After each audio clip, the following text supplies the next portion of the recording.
धौलपुर, जिसे डकैतों और खूंखार अपराधियों का गढ़ माना जाता है, वो न सिर्फ चंबल के बीहड़ और खूंखार अपराधियों के नाम से मशहूर है, बल्कि अपराध और अपराध का कोई भी ऐसा तरीका नहीं होगा जिसका प्रयोग धौलपुर में नहीं हुआ होगा। और एक बार फिर धौलपुर में ऐसा ही एक खौफनाक प्रयोग हुआ है। जी हाँ, धौलपुर की 25 साल की पूजा, जिसकी शादी तय होती है, बड़े भाई और पूरे घर वाले शादी की खुशियों में झूम रहे थे कि तभी पूजा की लाश उसी के घर में सीढ़ियों पर मिलती है। नमस्कार, आप देखना शुरू कर चुके हैं राजस्थान तक का खास शो क्राइम सीन और मैं हूं आपके साथ अमित भारती।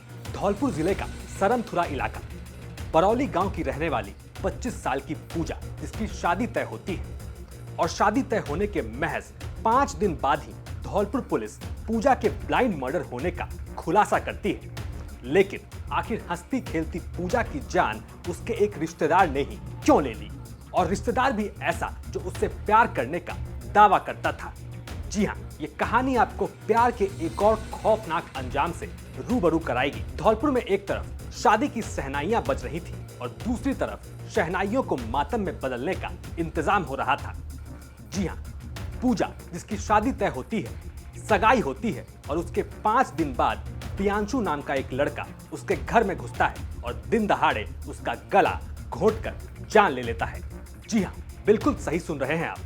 प्रियांशु, जो पूजा से प्यार करने का दावा करता था, उसी ने पूजा का गला घोंट दिया, वो भी दिन दहाड़े उसके घर में घुसकर।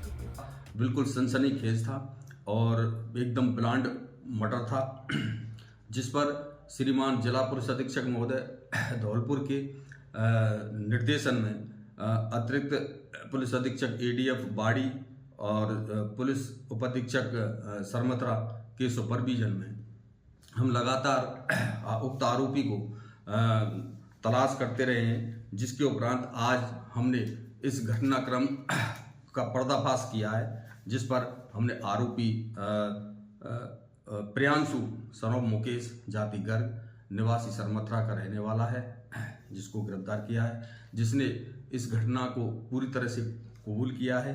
पूजा की कहीं और शादी तय हो जाने से प्रियांशु इतना नाराज हुआ कि उसने अपने प्यार की ही जान ले ली। वो किसी और की हो जाती, ये शायद प्रियांशु से नहीं देखा जाता।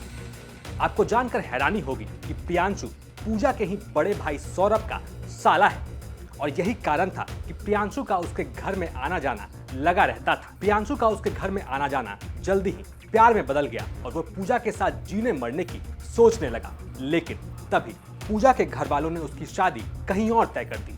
बस फिर क्या, पूजा का रिश्ता ही उसकी जान का दुश्मन बन गया और उससे प्यार का दावा करने वाले प्रियांशु ने ही उसकी सांसें छीन ली। हालांकि सबसे हैरानी की बात तो यह है कि प्रियांशु को इस पूरी वारदात को अंजाम देने में जरा भी डर नहीं लगा।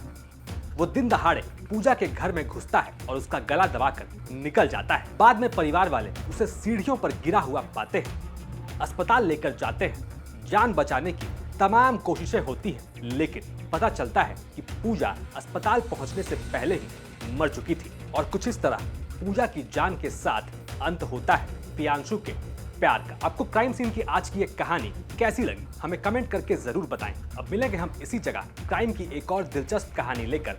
तब तक के लिए बने रहिए राजस्थान तक के साथ।